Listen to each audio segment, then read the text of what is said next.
Out of the midst of Lake Nicaragua spring two magnificent pyramids, clad in the softest and richest green, all flecked with shadow and sunshine. These are the words that Mark Twain said about Ometepe in 1866.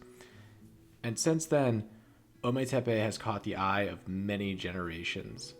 Mark was neither the first nor last person to travel to the twin volcanoes. I made this journey with my partner in early 2020. The nearest airport is in Liberia, Costa Rica.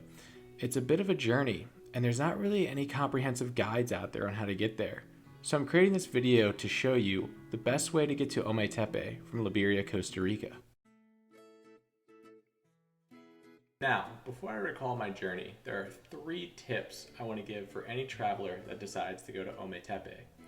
First, don't fear the language barrier. My Spanish, it's actually pretty bottom tier, and I was still able to make this journey. Number 2, forget what you know about efficiency. Latin America moves at its own pace. I'm calling you out, my fellow Americans, also Western Europeans. Forget what you know about efficiency. 3, and this is kind of cliche, but go with the flow. Traveling can get a little weird sometimes. Embrace the weird. Hardly anything goes according to plan. Now, if we look at a map from Liberia to Ometepe, it's 144 kilometers. 144 kilometers, that's less than 90 miles. That can't be that bad. But to get there, you have to take an Uber to the border of Costa Rica and Nicaragua, followed by walking over the border on foot. After that, you take what's known as a chicken bus, a little more on that later, followed by another bus to then a ferry to a shuttle, and then depending on where your bungalow is, a little hike up the side of a volcano to your bungalow.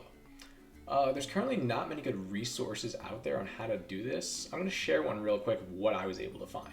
So I found this guide. Like I said, it's a little dated. It tells you what you need, and it has some text and images that were helpful, but all this really details is how to leave Costa Rica and enter Nicaragua on foot. There's clearly some knowledge gaps here on how to actually get to Ometepe. But enough background. Let's talk about the journey. Part 1. My partner and I take an Uber.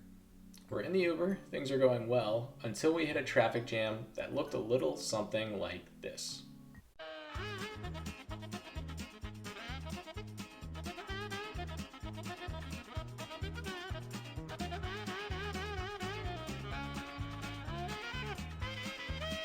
Huh, what a mess. Actually, it cleared up pretty quickly. So if something like this happens to you while you're in Latin America, like I said, you just go with the flow. It's part of everyday life down there, and they cleared it out in about 20 minutes. After that, we were headed to the border to walk over on foot. For this part of the video, I actually want to lean on mytanfeet.com's blog that I mentioned earlier. This was extremely helpful for crossing the border. The first thing we had to do was pay an exit tax when leaving Costa Rica, and that was actually well documented on this site to their credit. They had where we were supposed to go, and then from there we had to walk out through Costa Rican customs and into Nicaraguan customs. And it's all here. It even tells you how much you need to pay. This was very helpful. Once we entered Nicaragua, though, things got a little more chaotic, and the knowledge stopped here. Basically, this blog says, okay, you've arrived in Nicaragua, you're on your own now. The border can be just absolute chaos. We see here in this image, there's a giant wall on the left side running north with razor wire on it. What you need to do is actually follow that about 300 yards and take a U-turn, and that you follow back and brings you to a bus station. From there, you don't buy a ticket at a kiosk, nor do you exchange money at a kiosk. There's just random people walking around, and you exchange into the local currency, wait for your bus to pull up for your destination, they'll shout it out, and you board it. Then you're going to board what's known as a chicken bus. What's that, you might ask? Let's take a look.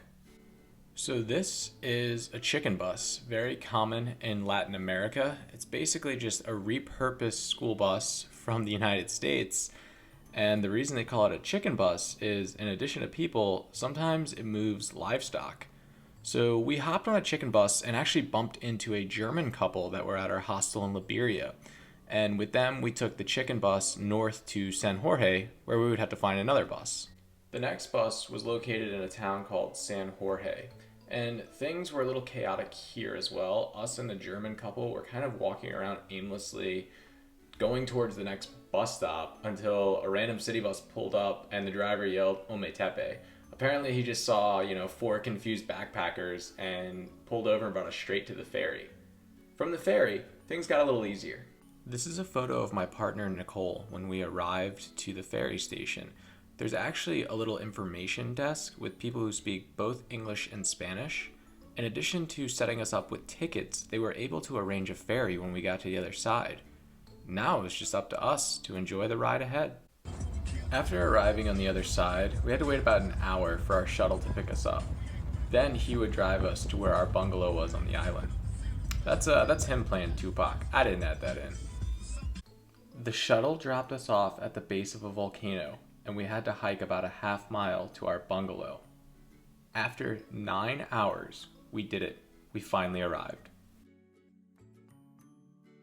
We rented an ATV and used it to explore the island for the next few days. We experienced incredible sunsets and woke up every morning to howler monkeys. Ometepe is one of the most incredible places I have ever been to, and I can't recommend it enough. So don't let a language barrier, arduous trek, or fear of the unknown bar you from seeing the twin volcanoes.